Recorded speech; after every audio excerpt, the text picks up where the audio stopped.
Hello, good afternoon. എല്ലാവരും സുഖമായിട്ടിരിക്കുമെന്ന് വിശ്വസിക്കുന്നു. ഇന്നത്തെ ദിവസം കുറച്ച് തിരക്ക് പിടിച്ച ദിവസമാണ് കേട്ടോ. രാവിലെ ഒരു ഓട്ടപ്പാച്ചിൽ എന്ന് വേണമെങ്കിൽ തന്നെ പറയാം. രാവിലെ ദോശയും പിന്നെ തേങ്ങ കൊണ്ട് ചട്നി ഉണ്ടാക്കി. പിന്നെ സ്പെഷ്യലായിട്ടുണ്ടാക്കിയ കുറച്ച് വിഭവങ്ങളുണ്ട്. ഒരു തട്ടിക്കൂട്ട് ബിരിയാണി ഉണ്ടാക്കിയിട്ടുണ്ട്. പിന്നെ മുട്ട ഇതേപോലെ ഗ്രേവി ടൈപ്പായിട്ട് ഒന്ന് വെച്ചിട്ടുണ്ട്. ഇന്ന് വെള്ളിയാഴ്ചയാണ്. ഇന്നാണ് ജോക്കുട്ടൻ്റെ ബർത്ത്ഡേ. വെള്ളിയാഴ്ച ദിവസം ഇറച്ചി കൂട്ടൽ വളരെ കുറവാണ്. അപ്പോൾ ഇറച്ചിക്ക് പകരമായിട്ട് നമ്മളിവിടെ ബിരിയാണിക്ക് മുട്ട ഇതേപോലെ ഗ്രേവി ടൈപ്പായിട്ട് വെച്ചിരിക്കുകയാണ്. നമ്മുടെ ബർത്ത്ഡേക്കാരൻ ബർത്ത്ഡേ ഡ്രസ്സൊക്കെ ഇട്ടിട്ട് സ്കൂളിലോട്ട് പോകാനായിട്ട് റെഡി ആയിട്ടിരിക്കുകയാണ്. അപ്പോൾ എന്തെങ്കിലും ഒരു സ്പെഷ്യൽ വെക്കണ്ടേ എന്ന് വിചാരിച്ചിട്ട് ജസ്റ്റ് ബിരിയാണിയും മുട്ട റോസ്റ്റും കൂടി വെച്ചു.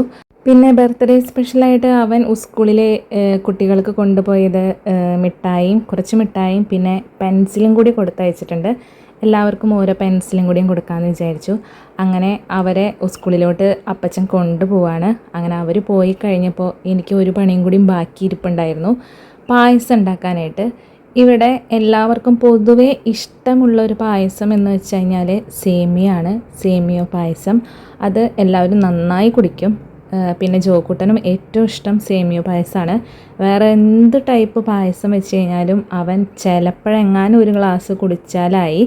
അപ്പോൾ ഞാൻ കടയിലേക്ക് പോകുന്നത് കൊണ്ട് ഇപ്പോൾ ഇടയ്ക്കായിട്ട് വാങ്ങുന്നത് ഇൻസ്റ്റൻറ്റ് സേമിയ പായസമാണ്.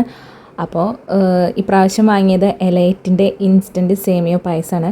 അതിൽ നമ്മൾ ഒന്നും തന്നെ ആഡ് ചെയ്യേണ്ട എന്നുള്ളത് എല്ലാവർക്കും അറിയാവുന്ന കാര്യമാണല്ലോ. ഷുഗർ അടക്കം അതിലുണ്ടാവും. അപ്പോൾ പാലൊക്കെ തിളച്ച് ഏകദേശം സെറ്റായി വന്നു. നമ്മൾ ഇൻസ്റ്റൻറ്റ് സേമിയ പായസം ഇട്ടു. പിന്നെ ഇതിലോട്ട് എക്സ്ട്രാ ഇട്ടത് നമ്മുടെ ചവ്വരിയാണ് കേട്ടോ. ഈ പ്രാവശ്യം ഞാൻ ചവ്വരിയും കൂടിയും ചേർത്തു. എനിക്ക് ആ ഒരു ചവ്വരി വെന്ത് കഴിഞ്ഞ് ആ ഒരു മണി നമ്മൾ പായസത്തിൻ്റെ കൂടെ കുടിക്കുമ്പോൾ കടിക്കാൻ കിട്ടുന്നത് ഒരു പ്രത്യേക തരം ടേസ്റ്റാണ്. നമ്മളുടെ ബബിൾ ടീയുടെ ആ ഒരു ബബിൾ കഴിക്കുന്ന ആ ഒരു ഫീൽ തന്നെയാണ് ഈ ഒരു ചവ്വരി ഇതേപോലെ വെന്ത് കഴിയുമ്പോൾ കഴിക്കാൻ കിട്ടുമ്പോൾ ഒരു പ്രത്യേക ടേസ്റ്റ് തന്നെയാണ്. അത് എല്ലാവർക്കും അറിയാവുന്നതാണെന്ന് വിചാരിക്കുന്നു. അപ്പോൾ എക്സ്ട്രാ ഞാൻ ഇതിലോട്ട് ആഡ് ചെയ്തിട്ടുള്ളത് ആ ഒരു ചവ്വരിയാണ്. പിന്നെ ഞാൻ കുറച്ചും കൂടിയും അണ്ടിപ്പരിപ്പും മുന്തിരിയും നെയ്യിൽ വറുത്തിട്ട് ഈ ഒരു പായസത്തിലോട്ട് ഇട്ട് കൊടുത്തിട്ടുണ്ട്. പൊതുവേ ഈ ഒരു ഇൻസ്റ്റൻ്റ് ആയിട്ടുള്ള പാക്കിൽ കുറച്ച് അണ്ടിപ്പരിപ്പ് മുന്തിരിയൊക്കെ കുറവുള്ള പോലെ തോന്നി എനിക്ക്. പായസം ആവുമ്പോഴും ബിരിയാണി ആവുമ്പോഴും ഈ അണ്ടിപ്പരിപ്പും മുന്തിരിയും ഇടുന്നത് ഒരു വല്ലാത്തൊരു അഡിക്ഷനാണ്. അപ്പോൾ ഞാൻ ഡ്രസ്സൊക്കെ മാറി നിന്നിട്ടാണ് ഈ കാര്യങ്ങളൊക്കെ ഇപ്പോൾ ചെയ്യുന്നത്. എന്നിട്ട് അങ്ങനെ തന്നെ നേരെ കടയിലോട്ട് പോകാമെന്ന് വിചാരിച്ചു. അങ്ങനെ അതെല്ലാം കഴിഞ്ഞ് അണ്ടിപ്പരിപ്പും മുന്തിരിയും കൂടി നന്നായിട്ട് ചൂടാക്കിയിട്ട് നെയ്യിൽ വറുത്തിട്ട് അത് അതുപോലെ തന്നെ ഒഴിച്ചു കൊടുത്തിട്ടുണ്ട്. ഏകദേശം പായസം കുറുകി വന്നിട്ടുണ്ട്. ഇനി നമ്മൾ ഉച്ചയ്ക്ക് ഫുഡ് കഴിക്കാൻ വരുന്ന ആ ഒരു നേരം കൊണ്ട് പായസം ഒന്നും കൂടി ഒന്ന് ഇരുന്ന് സെറ്റാവും. ഇപ്പോൾ ഈ ഒരു നെയ്യ് ഒഴിച്ചതോടുകൂടി തന്നെ ഏകദേശം നമ്മുടെ കാരമലൈസ് ചെയ്ത പായസത്തിൻ്റെ കുറച്ച് കളറ് കിട്ടിയിട്ടുണ്ട്. ആ ഒരു ഇൻസ്റ്റൻറ്റ് പാക്ക് ഇട്ടപ്പോൾ സാധാ ഒരു വൈറ്റ് കളറായിരുന്നു. നമ്മൾ നെയ്യിൽ അണ്ടിപ്പരിപ്പ് മുന്തിരിയും കൂടി വറുത്ത് മൊത്തത്തിൽ ആഡ് ചെയ്തപ്പോൾ ഏകദേശം ഈ ഒരു കളറായിട്ട് കിട്ടിയിട്ടുണ്ട്. ഇനി ഇരുന്നിരുന്ന് അതൊന്നും കൂടി ഒന്ന് കുറുകി വരും. ഈ ഒരു പാകം തന്നെയാണ് കേട്ടോ കറക്റ്റ്. അങ്ങനെ ഞാൻ അടച്ച് വെച്ച് പോവാണ്. കുറച്ച് 2-3 പണികളും കൂടി ഉണ്ട്. അത് ഉച്ചയ്ക്ക് ഫുഡ് കഴിക്കാൻ വരുമ്പോൾ ചെയ്യാമെന്ന് വിചാരിച്ചു. അങ്ങനെ ഉച്ചയ്ക്ക് ഫുഡ് കഴിക്കാനായിട്ട് വന്നു. പപ്പടം വറക്കാമെന്ന് വിചാരിച്ചു. അങ്ങനെ എല്ലാ പപ്പടം വറുത്തിട്ട് ഫുഡ് കഴിക്കാമെന്ന് പറഞ്ഞിട്ട് ചേട്ടനും അപ്പനും അമ്മയും എല്ലാവരും വെയിറ്റ് ചെയ്തിരിക്കുകയാണ്. 1 മണി കഴിഞ്ഞിട്ടുണ്ട്. ഇപ്പോൾ നമ്മുടെ പായസം കണ്ടോ, ഏകദേശം നല്ല സെറ്റായിട്ട് കുറുകി വന്നിട്ടുണ്ട്. ഇതാ ഈ ഒരു കൺസിസ്റ്റൻസി മതി.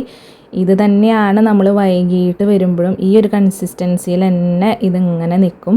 അതാ നമ്മളുടെ ആ ഒരു ചവ്വരിയൊക്കെ കിടക്കണ കാണാൻ നല്ല ഭംഗിയുണ്ടല്ലേ.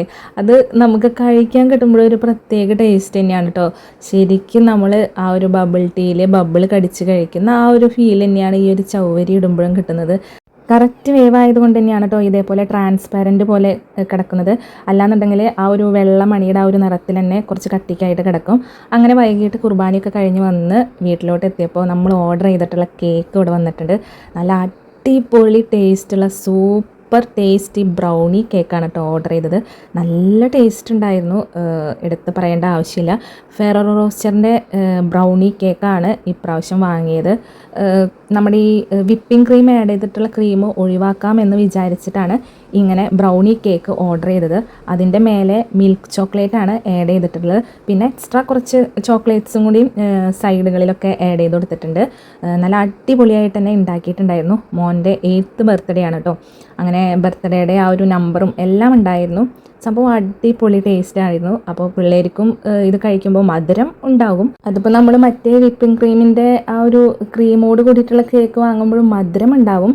പക്ഷേ ആ ഒരു വിപ്പിംഗ് ക്രീം അടങ്ങിയിട്ടുള്ള ആ ഒരു കേക്ക് വാങ്ങുന്നതിനേക്കാളും കുറച്ചും കൂടി എനിക്കൊരു ഹെൽത്തി ആയിട്ട് തോന്നിയിട്ടുള്ളത് ഈ ഒരു കേക്ക് വാങ്ങുമ്പോഴാണ് കേട്ടോ, കുട്ടികൾക്ക്. പക്ഷെ മധുരം ഉണ്ടാവും കേട്ടോ, മധുരം ഉണ്ടാവും, നമ്മൾ കുറേശ്ശെ കഴിക്കുക, അത്രയേ ഉള്ളൂ. അങ്ങനെ കേക്ക് കട്ടിംഗ് ഒക്കെ തുടങ്ങി. രണ്ടുപേരും കൂടി ആദ്യം കേക്ക് കട്ട് ചെയ്തു. പിന്നെ ജോക്കുട്ടൻ എന്താ പറയുക, കേക്ക് പീസാക്കി എല്ലാവർക്കും കൊടുത്ത് അവൻ്റെ ബർത്ത്ഡേ ഇപ്രാവശ്യം അടിപൊളിയാക്കി. പിന്നെ ഉണ്ണിയുടെ വക ഒരു ഗിഫ്റ്റും കൂടിയും കൊടുത്ത്, ഒരു ഉമ്മയും കൂടിയും കൊടുത്ത് ഞങ്ങളുടെ ഇന്നത്തെ സെലിബ്രേഷൻ ഇവിടെ അവസാനിച്ചു കേട്ടോ. അപ്പോൾ ഇതുപോലത്തെ സന്തോഷകരമായിട്ടുള്ള കുട്ടി വ്ളോഗായിട്ട് അടുത്ത ദിവസം വരാം. Have A nice day. Thank you.